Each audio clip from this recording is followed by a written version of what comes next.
Madam, जो आजकल आपको उछाला जा रहा है, पेपर वाले उछाल रहे हैं, आपकी छवि को धूमल कर रहे हैं, आपकी जबकि बहुत अच्छी छवि है और आप कई वर्षों से सपा में काम करती आ रही हैं, हम लोग भी देख रहे हैं। जो आपके ऊपर दोषारोपण लगाए जा रहे हैं, ये किस आधार पर लगाए जा रहे हैं, क्यों लगाए जा रहे हैं, इसकी वजह क्या है? उसकी वजह तो ऐसी कुछ भी नहीं है जी। और मेरी किसी से कोई व्यक्तिगत दुश्मनी नहीं है। जी जी। और ना मैं किसी से व्यक्तिगत दुश्मनी रखती हूँ कभी। जी। लेकिन ये जो दोषारोपण लगाए जा रहे हैं ये पैसे के चक्कर में। किसके द्वारा लगाया जा रहा है, कौन कौन है इसमें? पहली चीज़ तो सबसे पहले है कि इसमें मध्यस्थता भी करवाने में कई लोगों का 2-3 लोग हैं जो तथाकथित लोग हैं। नहीं, जैसे पहले तो आपके ऊपर सबसे पहले शुरुआत किसने की है? सबसे पहले शुरुआत की है मोहम्मद हबीब खान ने, जो ये अनमोल एक्सप्रेस का ब्यूरो चीफ बताता है अपने आप को। और ये मेरे साथ नहीं, ये कई लोगों के साथ इस तरह के मतलब ब्लैकमेलिंग करता है और शारीरिक शोषण भी लोगों को करता है। और इसकी अगर देखा जाए तो इसका आपराधिक रिकॉर्ड भी है। और आपराधिक रिकॉर्ड के साथ साथ में इसने पहले श्री प्रकाश जेई साहब थे, उनको भी ब्लैकमेल करता था विद्युत विभाग में। तो उनने भी फिर उनके जब हरिजन एक्ट लगी, इसके ऊपर 2 हरिजन एक्ट लगी हैं, एक मानहानि का दावा भी है और एक इसके ऊपर जगदीश मार्केट ललितपुर घंटाघर के पास मैन मार्केट में ये कोई लड़की के साथ में ब्लू फिल्म बनाते पकड़ा गया था, जिसमें SSI जो थे सुभाष यादव जी, इन्होंने इसको नेकेड पकड़ा था। और इसको उसके बाद में इसमें भी कुछ लोग ऐसे थे जिनने बीच में मध्यस्थता करने वाले इसमें मैन है। बहुत ही अपने आप को मतलब मानते हैं कि मैं बहुत बड़ा पत्रकार हूँ, रविंद्र दिवाकर जी। और रविंद्र दिवाकर जी का व्यक्तिगत अगर रिकॉर्ड देखा जाए तो रविंद्र दिवाकर जी खुद भी अपराधी हैं। कैसे? ऐसे है कि इनके ऊपर इनने किसी को मतलब कोई सराफ जी थे, उनके कोई भाई थे जी, उनको छत से फेंका था इसने। किसके चलते? संपत्ति के चलते बता रही थी। हाँ, संपत्ति के चलते। संपत्ति के चलते इसने उनको फेंका था। और उसके बाद में ये चीज़ दिखा दी थी कि वो तो गिर गया है और ये हो गया वो हो गया, और हकीकत उसमें ये बात थी कि इन्हीं ने उसको छत पे से फेंका गया था। मंडी में भी, गल्ला मंडी जो ललितपुर की गल्ला मंडी है, वहाँ भी इसका एक ऐसा रिकॉर्ड है कि ये वहाँ पे कोई था, बाबू था तो वहाँ भी कोई बात को लेके से बात हुई तो वहाँ से इसको घोटाले किए थे और इसको वहाँ से निकाला गया था, निष्कासित किया गया था। और ये इस तरीके से ये लगातार लोगों को शोषण करने का, ये ललितपुर में जैसे पत्रकारों की बात कही जाती है तो पत्रकारों में 2 ऐसे लोग हैं जो गिने चुने लोग हैं जिनकी कोई जनाधार भी नहीं है। और ये लोग लगातार लोगों का शोषण करते हैं, लोगों को ब्लैकमेल करते हैं। यदि इनकी पूर्ति नहीं की जाती पैसे से तो ये लोग उसको ब्लैकमेल करके धमकी देते हैं, हम आपके खिलाफ इस तरीके का निकाल देंगे, आपको बदनाम कर देंगे। कोई महिला होती है तो महिला को उसके ऊपर शोषण का आरोप लगाते हैं। अच्छा, आप फॉरेस्ट विभाग की बता रही थी अभी थोड़ी देर पहले। फॉरेस्ट विभाग में भी एक कोई महिला है विडो, उसका भी ये हबीब खान शोषण करता है, आर्थिक मानसिक, और सुना है कि शारीरिक शोषण के लिए भी उसको लगातार प्रयासरत है। किया भी है। जानकारी ऐसी मिल रही है सूत्रों के अनुसार कि वो कर रहा है। और दूसरी चीज, और ये मेरे को भी लगातार ब्लैकमेल करने की कोशिश कर रहा है। मेरे से भी कई बार किसी ना किसी के माध्यम से ये पैसे की मुझसे मांग करता है। और एक बार मध्यस्थता में भी इसने बीच में मेरे को 27 मई 2017 को मेरे खिलाफ इसने पेपर में एक न्यूज़ निकाली। तब मैंने इससे बोला तो इसने मुझे बुलाया दिवाकर हाउस में, वहाँ पे दिवाकर जी मौजूद थे, रविंद्र दिवाकर जी, मोहन सैनी मौजूद थे और हबीब खान मौजूद थे। इन लोगों ने मेरे ऊपर दबाव बनाया कि आपने मुझे 5 लाख रुपए नहीं दिया या किसी नहीं दिलवाया तो मैं आपके खिलाफ। किससे नहीं दिलवाया? सोलंकी जी से। सोलंकी जी से क्यों? सोलंकी जी से। अब जो क्या मैटर है? वो मैटर उनका कोई नहीं है। वो नहीं, सोलंकी जी से क्यों मांग रहे हैं ये लोग? सोलंकी जी से इसलिए मांग रहे हैं कि इनने क्या हुआ था कि जो श्री प्रकाश जेई पे मुकदमा लिखा गया था, वो श्री प्रकाश जेई के मुकदमे में इनने एविडेंस दिया था तो ये जो भी कारण हो, मुझे तो यही जानकारी है कि उस मैटर को लेकर उनसे रंजिश रखता है ये। और लगातार मुझसे, मेरे पास भी आया हबीब खान, मुझे इसने अनमोल एक्सप्रेस के ऑफिस में बुलाया और मुझसे कहा कि सोलंकी जी से आप मेरे को इतना पैसा दिलवाओ, नहीं तो मैं सोलंकी जी के खिलाफ खबर छापूंगा, और आपने अगर ये नहीं करवाया, आप एक नेता हैं, वो आप अधिकारी हैं, वो आपकी बात मानेंगे, इसलिए आप मुझे पैसा दिलवाओ। माने क्यों?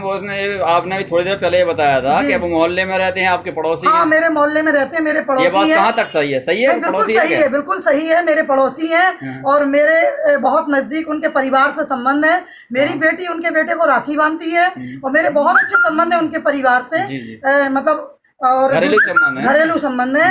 और मैंने ये कहा कि मैं पैसा क्यों दिलवाऊं, तो बोले कि अगर नहीं दिलवाओगे, मैं आपको और सोलंकी जी को कुछ चीजों के माध्यम से मैं ऐसी चीजें बनाऊंगा आपके खिलाफ जो मैं लोगों को चर्चित कर दूंगा और आपको बदनाम कर दूंगा। आपके अवैध संबंधों का बता देंगे, नहीं, ये बताया कि आपके अवैध संबंधों का हवाला देके हम आपको चर्चित कर देंगे। आपको ये मुझे ब्लैकमेल करता है कि अगर आप मुझे पैसा नहीं दिलवाएंगी तो आपको चर्चित बता देंगे। आप दो मुझे, नहीं तो सोलंकी जी से दिलवाओ, और अगर नहीं दिलवाओगी तो जैसे मैंने श्री प्रकाश के साथ किया था वही मैं सोलंकी जी के साथ करूंगा, सोलंकी जी की नौकरी खा जाऊंगा। दूसरी चीज, हम लोगों ने एक कमेटी गठित की है, जो मुझे पता नहीं था, मुझे सैनी जी ने बताया है कि एक कमेटी गठित की गई है जिसमें सोलंकी जी की पत्नी को बुलवा के और आपके खिलाफ मुकदमा लिखवाऊंगा, और आपके और सोलंकी जी के खिलाफ बुलवा के और झूठे मुकदमे लिखवाएंगे।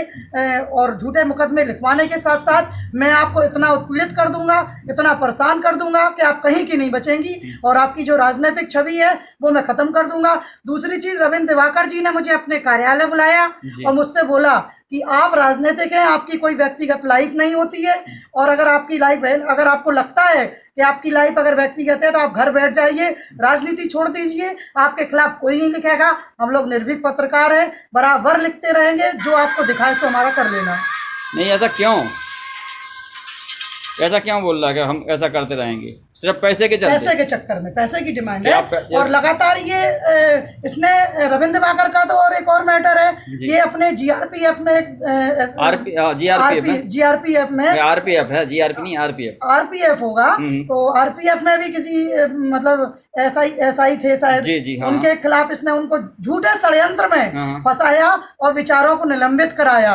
ये झूठे ज्ञापन निलंबित नहीं हुए थे, कार्रवाई निलंबित की मांग उठाई थी और ज्ञापन दिए, और ये लोग जबरदस्ती में, इनके साथ कोई ऐसा पत्रकार नहीं है ललितपुर का, ना पत्रकार एसोसिएशन का कोई व्यक्ति है जो इनके साथ खड़ा हो। ये हमेशा इसी तरह के लोग अपने ये गलत करते हैं, लोगों के साथ शोषण करते हैं, ब्लैकमेल करते हैं। अगर इनकी बात नहीं मानी जाती है, अगर किसी तरीके से, यदि मेरे ऊपर भी है, मुझसे भी डिमांड की गई, मैंने अगर पैसा नहीं दिया है तो मैंने मुकदमा लिखवाया है, मेरा पुलिस ने सपोर्ट आपने पैसे नहीं दिए तो आपकी छवि धूमिल भी करी है ना इन लोगों ने। हाँ, बिल्कुल, मेरी छवि धूमिल ऊपर अटैक भी हुआ है, मेरे ऊपर अटैक भी हुआ। दूसरी चीज, इसी मामले में आपने रिपोर्ट दर्ज कराई? मैंने रिपोर्ट दर्ज कराई है, मेरा पुलिस प्रशासन ने मेरी मदद की, मेरा मुकदमा लिखा गया। निष्पक्ष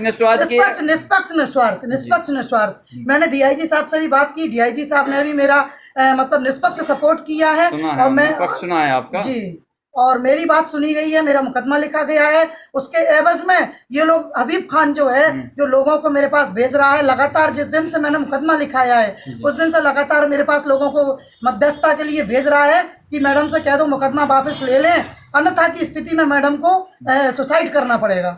सुसाइड करना पड़ेगा, वो बता दे रहे हैं आपके, वो बोल रहे थे अपहरण कर लेंगे, आपको कर देंगे। हाँ, ये भी बोला है, क्योंकि मेरे पति बाहर रहते हैं, मेरी दोनों बेटियां हैं, दोनों बेटी मेरी रहती हैं, मैं राजनीतिक तरीके से बाहर भी रहती हूँ, लोगों की मदद के लिए बाहर रहती हूँ। मेरा व्यक्तिगत रिकॉर्ड भी अगर देखा जाए तो मेरा कहीं से कोई ऐसा कोई देखा है, हम लोगों ने देखा है, आप छवि वाली हैं, आप अच्छी हैं, ऐसा नहीं है, बिल्कुल सच है। और रही बात उसकी, मैं हर समय 24 आवर्स महिलाओं की मदद करने के लिए हमेशा आगे मैदान में खड़ी रहती हूँ।